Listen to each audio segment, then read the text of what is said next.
Hello everybody, my name is Eric and it's journaling time once again.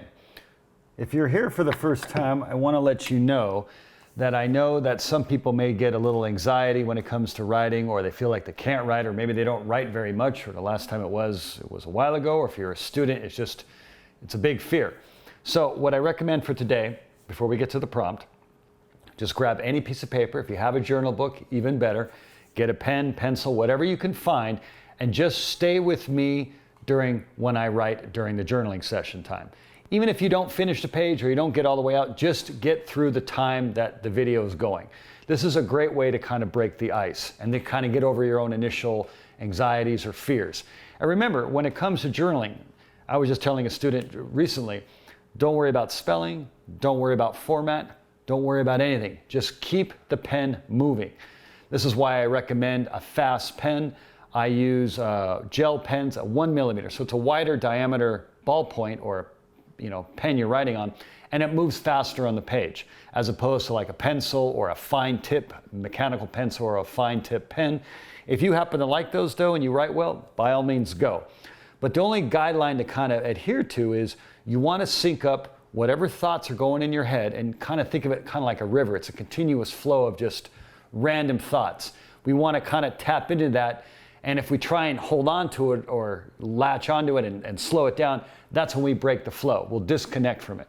So that's why a fast pen is good. The analogy I always kind of use and recommend to people when we're journaling, think of a musician soloing. And when they're soloing, they're not thinking about the present. They're not thinking about the future, not worried about the past. They're right in the moment, in the present. They don't know exactly what's going to come next. They're just tapped into their emotions and they're just going. That's where we want to be. That's where we can tap into our subconscious and we can actually start making some real changes in our life, or just empty our heads and all the myriad of benefits that journaling is great for. So before we start today, the prompt for today is going to be fun. We're going to imagine our best day. So the prompt is, what would be your best day? And when you write, I want you to describe in detail everything you would do. Who are you with? And it could be even side people in your family. I have my 2 dogs, so I would say I'm going to do whatever things that I want to do, but I want to make sure they had a good time too, if they're not with me during the day itself. The idea is go through all the details that would make it an exquisite day to where like a 10 out of 10 on your list. We got to start somewhere. And you'd be surprised. A lot of people may not know how to answer that. We just kind of blanket say, oh, if I had a bunch of money, or if I got a present, or if I got whatever it may be. But go in detail, flush it out. That's the benefit of journaling. So before we get going today, let me remind you, please like, share, and comment. I'm always looking for new prompt ideas. Leave them in the comment section. Love to hear them, love to get some feedback. Also, if you need a new journal book and you want to stay in sync with me, roughly the timeline of 1 page, the journal books you see in the beginning of the intro, just follow the link down in the description. You can pick them up on Amazon. Greatly supported. Anyways, without any further ado, let's get to journaling. All right, so first things first. All right, and this is nice if you have your journaling book that I have pre-made prompts in there so you can put the date and things like that. So let's do that real quick. So first thing, the date. Time, location, and I add this one, mood.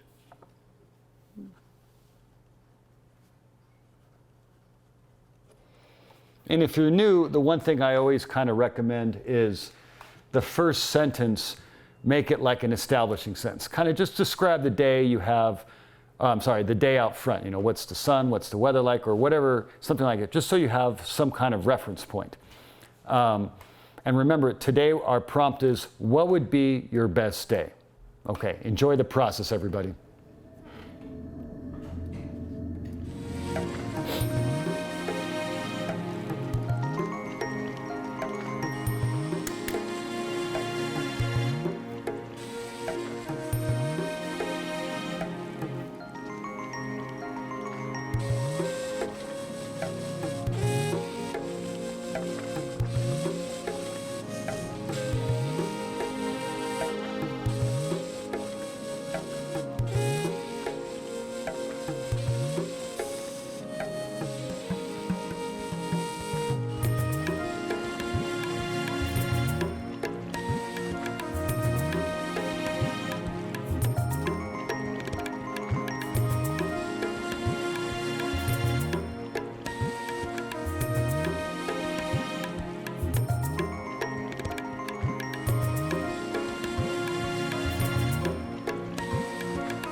Okay, everybody. I hope you got some good writing done. I know for me, when I was writing what day would be my great day, I start off with some of the things I want to do. And then as I was writing, I kind of drifted into a different area, still on the prompt, but more of the days symbolizing where I'm at in my life, as opposed to just those immediate gratifications of that day. I wouldn't have planned that until I wrote. So like I said earlier in this video, we are spontaneously composing in our journaling, analogous to like a musician, but we're doing it with thoughts. And in this case, the prompt is directing us how we would like to build our best day. I've said this many times before to students for years and years and years. It's a quote that I actually came up with years ago, maybe decades ago. And I even said it on a few of these videos, but I'll leave this video with this quote because I think it's really profound. And not trying to toot my own horn here, I just think it makes things clear of the connection. Perception orients belief. Belief dictates action. Action shapes the world. So wherever your perception is, it's going to end up carving the world. So if we can reorient our perception, change our perception, it's going to change our belief structure all the way down to how we carve the world. So I know that may seem a little abstract, but if we believe that we can't go on vacations, or we can't make this certain amounts of money, or we can't have this job, or we can't graduate, or all these things that we always pile in ourselves in terms of anxiety, fears, and stress, you get the idea, then the action we're going to have is going to manifest from those perspectives. So if you're trying to change things in the future to a better life or better things, you have to change your perception. And one of the best ways to do that is journaling, because in journaling, you connect with your own thoughts and you can hear, and then as you're in that creative moment, you're writing it down, you become aware of it. And once you become aware of things, then you can start to redirect things. This is the power of journaling. And I keep saying this.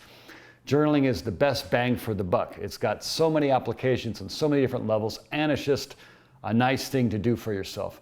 Taking some time out, sit at your favorite desk, get your favorite beverage, and just take a few moments to yourself. And if this was the first time for you and you didn't finish, I encourage you to finish, but if you can't, that's fine too. Anyways, thank you very much for joining me today, and I hope you had a good time. Remember, like, share, comment, and all those good things. And remember, always enjoy the process. Take care, everybody. See you next time.